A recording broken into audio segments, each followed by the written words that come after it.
ஒரு மண்சட்டியில் தக்காளி, பச்சை மிளகாய், இஞ்சி, அப்புறம் ஒரு மிக்ஸி ஜாரில் coconut chilli powder 2 teaspoon chilli powder, அப்புறம் 1 டீஸ்பூன் டர்மரிக் பவுடர் நல்லா தண்ணி ஊற்றி நல்லா அரைச்சிக்கோங்க இந்த மாதிரி.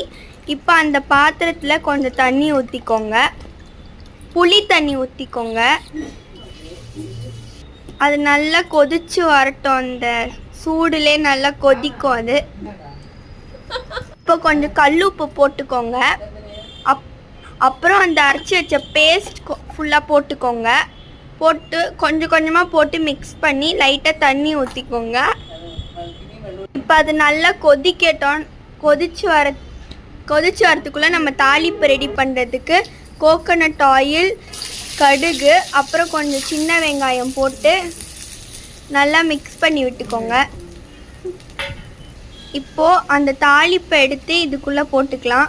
அதுக்குள்ளே நம்ம மீன் கொஞ்சம் போட்டுக்கலாம். இப்போ இந்த தாளிப்பு லைட்டாக அதில் போட்டுக்கோங்க. தாளிப்பு ஃபுல்லாக இதில் போட்டு நல்லா மிக்ஸ் பண்ணிக்கோங்க. அது நல்லா கொதிச்சு வரத்துக்குள்ளே நம்மளோட மீன் குழம்பு சூப்பராக ரெடி ஆகிடும்.